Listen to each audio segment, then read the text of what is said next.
Premier ministre a donné une réponse, même si je ne suis pas totalement satisfait.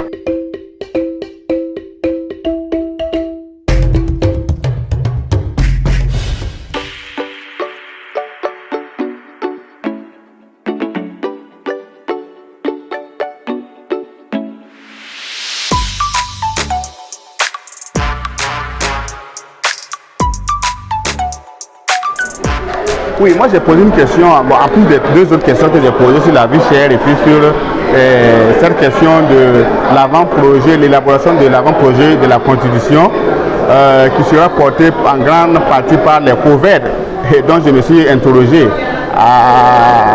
pour comprendre en tout cas la nécessité de tout remettre entre les mains des COVED.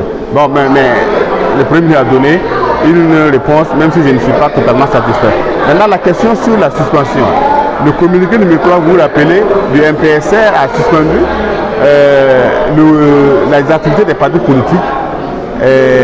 Jusque-là, ce n'est pas encore levé. Mais paradoxalement, le gouvernement convie ces mêmes partis politiques à des rencontres, des concertations, pour venir donner leur avis sur tel ou tel aspect, sur tel ou tel sujet d'actualité. Et même au niveau de l'ALT, de l'Assemblée de transition, sur certains projets de loi, nous avons invité les partis politiques à venir se prononcer. Quand je prends l'exemple sur le projet de loi sur la sécurité nationale, si je prends l'exemple aussi sur le projet de loi sur la dépolitisation de l'administration, les partis politiques, les composants, en tout cas les 4 composantes qui ont signé la charte de la transition lors des assises des 14 et 15 octobre dernier, sont venus donner leur avis, leur apport, leur contribution ici même à l'ALT. Donc vous voyez que c'est paradoxal. Comment ces partis vont venir, c'est-à-dire qu'ils vont venir à faire des apports, des contributions positives, et au même moment, ils ne peuvent pas se réunir, ne serait-ce qu'au niveau interne, pour en tout cas faire fonctionner leur parti statutairement.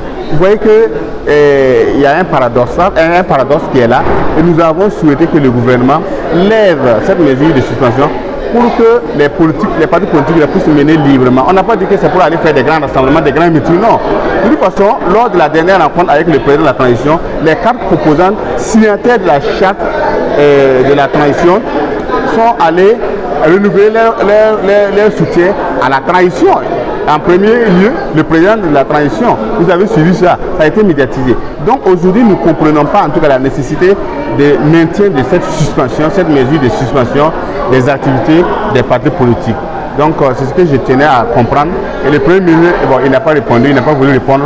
Bon, je le comprends, mais je pense que lui aussi, il nous a compris dans notre esprit, quoi. Voilà, je pense que l'esprit ici, c'est de faire en sorte que si nous sommes ici à l'ALT, nous contribuons et qu'ils peuvent toujours compter sur les partis politiques pour faire des apports. Au niveau sur le terrain, il ne faudrait pas qu'on considère ces politiques comme des parias de la société.